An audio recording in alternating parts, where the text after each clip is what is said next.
বাংলার মানুষের মুক্তি অর্জন হওয়া পর্যন্ত আমাদের লড়াই অব্যাহত থাকবে। বলছিলাম, জামাতে ইসলামী যদি আল্লাহর ইচ্ছা এবং জনগণের ভালোবাসায় বাংলাদেশের মানুষের সেবা করার সুযোগ পায়, তাহলে মালিক হবে না, সেবক হবে ইনশাআল্লাহ। আজ আমি ঘোষণা দিচ্ছি, লক্ষ জনতাকে সাথে নিয়ে বাংলাদেশ জামাতে ইসলামী থেকে যারা আগামীতে সংসদ সদস্য হিসাবে নির্বাচিত হবেন, আরে আপনারা কথা বন্ধ করেন, আপনারা কথা বন্ধ করেন, সবাই বসে পড়েন, সবাই বসেন, বসেন, কেউ দাঁড়াবেন না, সবাই বসেন। যদি আল্লাহর ইচ্ছায় জনগণের ভালোবাসায় বাংলাদেশ জামাতে ইসলামী থেকে সংসদ সদস্যরা নির্বাচিত হয়ে সরকার গঠন করেন, তাহলে কোন এমপি, কোন মন্ত্রী আগামীতে সরকার কিন্তু প্লট গ্রহণ করবে না। কোন এমপি এবং কোন মন্ত্রী ট্যাক্সবিহীন কোন গাড়ি চড়বে না।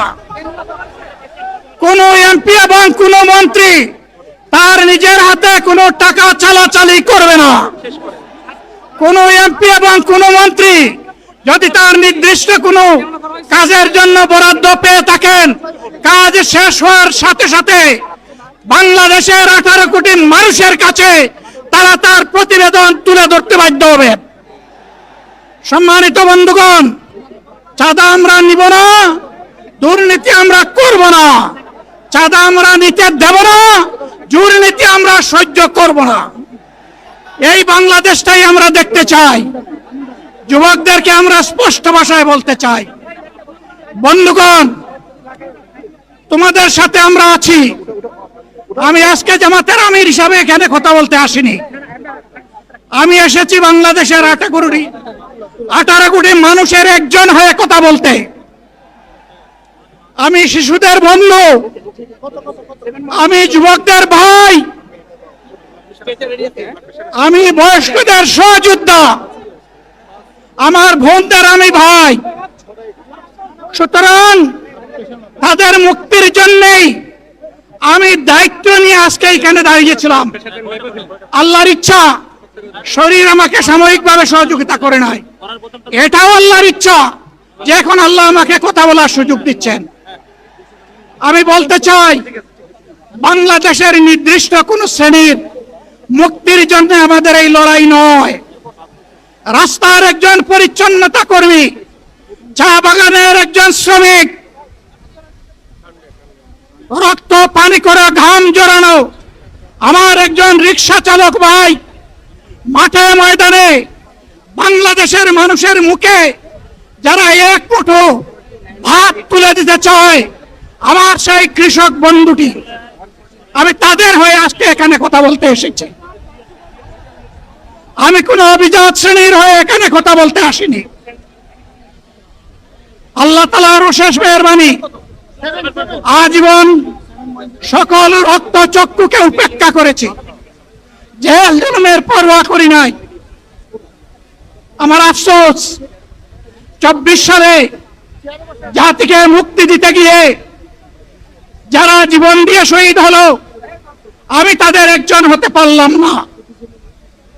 আপনাদের কাছে দোয়া চাই, ইনসাফের ভিত্তিতে একটি দেশ গড়ে তোলার জন্য আগামীতে যে লড়াই হবে, আমার আল্লাহ যেন সেই লড়াইয়ে আমাকে একজন শহীদ হিসাবে কবুল করেন।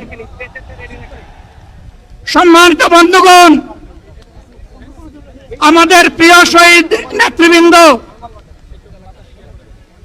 2006 সালের 28 অক্টোবর থেকে শুরু করে পল্টন গণহত্যা, শাপলা গণহত্যা, সারা দেশের গণহত্যা, পিলখানার গণহত্যা, 24-এর গণহত্যা, এই গণহত্যা যারা করেছে তাদের সকলের বিচার বাংলাদেশের মাটিতে নিশ্চিত করতে হবে। এদের বিচারের দৃশ্যমান প্রক্রিয়া শুরু না করা পর্যন্ত পুরানা ব্যবস্থাপত্রে বাংলাদেশ আর চলবে না। এতগুলো মানুষ এমনি এমনি জীবন দেয় নাই, জীবন দিয়েছে জাতির মুক্তির জন্য। সবকিছুই টিকে থাকবে, তাহলে কেন তারা জীবন দিয়েছিল? যারা ওই বস্তা পচা ব্যবস্থাপনায় বাংলাদেশকে আবার গড়তে চান, তাদেরকে আমরা বলি, জুলাই যুদ্ধ করে যারা জীবন দিয়েছে, আগে তাদের জীবনটা ফেরত এনে দেন। যদি শক্তি থাকে ফেরত এনে দেন। আপনারা পারবেন না, যেহেতু পারবেন না, কাজেই নতুন ব্যবস্থায় নতুন বাংলাদেশ গড়ে তোলা হবে ইনশাআল্লাহ। শিশু, কিশোর, যুবক, মা, বোন, শ্রমিক, ছাত্র, জনতা, ব্যবসায়ী, সবাইকে যেই দেশ, যেই সংবিধান, যেই রাষ্ট্র নিরাপত্তা দিতে পারবে, সেই নতুন বাংলাদেশ আমরা গড়ে তুলতে চাই। ভাইয়েরা, আমাকে সবাই চাপ দিচ্ছে, কেউ বলে ভাই শেষ করেন, কেউ বলে চাচা শেষ করেন। আমি তাদেরকে নিশ্চয়তা দিয়ে বলছি, আমার মত আমার আল্লাহ নির্ধারিত সময় থেকে 1 সেকেন্ড আগে হবে না, এবং হায়াত যা দিয়েছেন তার 1 সেকেন্ড আগেও আমি যাব না। অতএব মহান আল্লাহর কাছে আবারও তৌফিক চাই। আপনাদের কাছে যে কষ্ট হয়েছে, আপনারা, আমি তো এখানে শান্তিতে বসাচ্ছিলাম, আর চতুর্দিকে শুধু দৃষ্টি বুলাচ্ছিলাম। কি কষ্ট হচ্ছে আমার ভাইদের। প্রিয় ভাইরা, এই কষ্ট আল্লাহর জন্য। এই কষ্ট কার জন্য? ইনশাআল্লাহ আল্লাহ তাআলা আপনাদেরকে তার উপযুক্ত যা দুনিয়া দিবেন, আখিরাতে দিবেন। আপনাদের এই ত্যাগের বিনিময়ে নতুন বাংলাদেশ আমরা পেয়ে যাব।